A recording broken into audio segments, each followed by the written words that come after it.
इतिहास में अब तक दो महाविनाशकारी युद्ध लड़े गए। फर्स्ट वर्ल्ड वार 1914 से लेकर 1918 तक और सेकेंड वर्ल्ड वार 1939 से लेकर 1945 तक लड़ा गया था।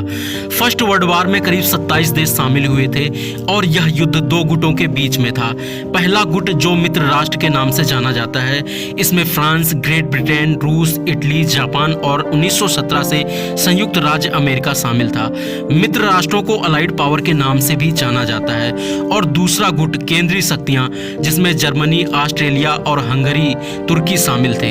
केंद्रीय शक्तियों को सेंट्रल पावर के नाम से भी जाना जाता है। फर्स्ट वर्ल्ड वार में 6 करोड़ सैनिक शामिल हुए थे। इस युद्ध में नरसंहार और त्रासदी देखने को मिली थी। इस युद्ध में करीब 90 लाख सैनिक मारे गए और करीब 2 करोड़ लोग घायल हुए या फिर बंदी बना लिए गए। सेकेंड वर्ल्ड वार, जो कि 1939 से शुरू हुआ और 1945 में समाप्त हुआ, इतिहास का सबसे घातक और सबसे विनाशकारी युद्ध था।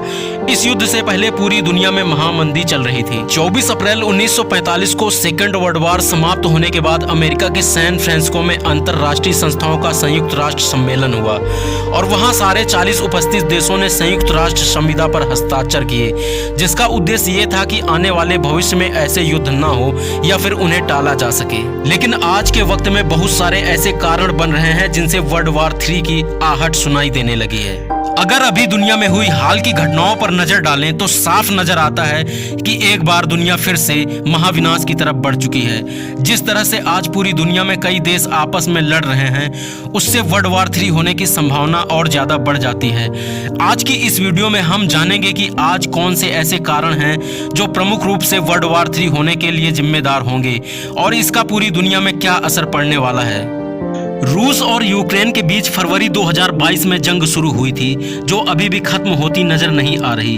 रूस और यूक्रेन के हमले से कई शहर खंडहर में तब्दील हो चुके हैं। क्रीमिया के कब्जे को लेकर शुरू हुआ संघर्ष अब यूक्रेन की जमीन और सत्ता पर अधिकार के लिए भीषण जंग बनी हुई है। रूस की ताकत के आगे यूक्रेन न जाने कब घुटने टेक चुका होता, लेकिन पश्चिमी सहयोगी देशों से मिल रही मदद और यूक्रेन की रणनीतिक स्थिति ने रूस की मुश्किलें बढ़ा दी है। 7 अक्टूबर 2023 को हमास द्वारा इजराइल पर किए गए हमले में एक भीषण युद्ध छेड़ दिया। हमास के हमले के बाद इजराइल ने गाजा पर बड़े पैमाने पर हवाई हमले किए, जबकि हमास ने भी जोरदार पलटवार किए।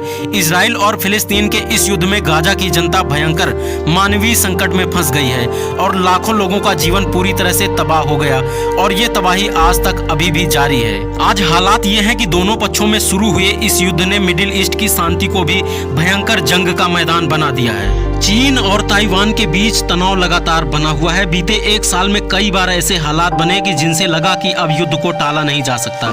चीनी लड़ाकू विमान, युद्धपोत और ड्रोन अक्सर ताइवान के क्षेत्र में जाकर ताइवान को डराते धमकाते रहते हैं। अजरबैजान और आर्मेनिया लंबे समय से एक दूसरे के खिलाफ युद्ध लड़ रहे हैं। संघर्ष विराम की सहमति बनने के बावजूद समय समय पर दोनों एक दूसरे पर हमले करते रहते हैं।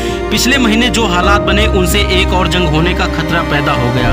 अजरबैजान ने आतंकवाद विरोधी ऑपरेशन के नाम से आर्मेनिया के खिलाफ युद्ध की घोषणा की थी। दोनों देशों के बीच तनाव ऐसा है कि यह लड़ाई कभी भी शुरू हो सकती है। इन सब के अलावा कई ऐसे कारण बन रहे हैं जिनसे तीसरे विश्व युद्ध होने का खतरा पूरी दुनिया में मंडरा रहा है। तीसरे विश्व युद्ध के संभावित कारणों पर कई एक्सपर्ट चर्चा करते हैं। हालांकि यह भविष्यवाणी करना कठिन है कि वास्तव में वर्ल्ड वार 3 होगा या नहीं होगा, लेकिन विशेषज्ञों का मानना है कि कुछ महत्वपूर्ण कारण हैं जिनमें 90% चांस है कि वर्ल्ड वार 3 हो सकता है।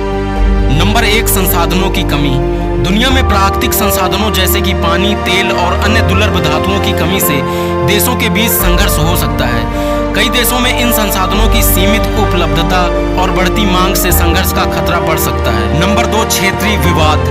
विश्व के कई देशों में सीमा विवाद और क्षेत्रीय संघर्ष पहले से ही मौजूद है। दक्षिण चीन सागर, कश्मीर और इजराइल और फिलिस्तीन जैसे क्षेत्रों में लंबे समय से तनाव बना हुआ है, जो कि बड़े युद्ध का कारण बन सकता है। नंबर 3, साइबर युद्ध। आधुनिक युग में तकनीकी युद्ध और साइबर हमले महत्वपूर्ण होते जा रहे हैं। यदि एक देश किसी दूसरे देश की महत्वपूर्ण बुनियादी ढांचे जैसे कि ऊर्जा, वित्तीय या सैन्य सिस्टम पर साइबर हमला करता है, तो इससे बड़े पैमाने पर संघर्ष हो सकता है। नंबर 4, वैचारिक और राजनैतिक संघर्ष। राजनैतिक विचारधाराओं के बीच संघर्ष जैसे कि लोकतंत्र और अधिनायकवाद के बीच मतभेद युद्ध का कारण बन सकते हैं। कुछ देश अपने राजनीतिक और आर्थिक मंडल का विस्तार करना चाहते हैं, जो कि दूसरों के लिए खतरा हो सकता है। नंबर 5, परमाणु हथियारों का प्रसार। अगर दुनिया में परमाणु हथियारों का विस्तार और नए देशों द्वारा इन्हें विकसित करने की होड़ बढ़ती है तो इसका परिणाम घातक युद्ध हो सकता है। कई देशों के पास पहले से ही परमाणु हथियार मौजूद हैं और यह तनाव को बढ़ा सकता है। नंबर 6, वैश्विक ताकतों के बीच संघर्ष। अमेरिका, चीन, रूस जैसी महाशक्तियों के बीच बढ़ता तनाव भी युद्ध का कारण बन सकता है। आर्थिक, सैन्य और राजनीतिक प्रभुत्व की होड़ में इन देशों के बीच संघर्ष होने की संभावना रहती है। इन सभी कारणों में से कोई भी अकेला विश्व युद्ध का कारण बन सकता है, लेकिन अक्सर कई कारण एक साथ मिलकर बड़े संघर्षों को जन्म देते हैं। हालांकि कूटनीति और अंतर्राष्ट्रीय सहयोग से इन संघर्षों को कम किया जा सकता है।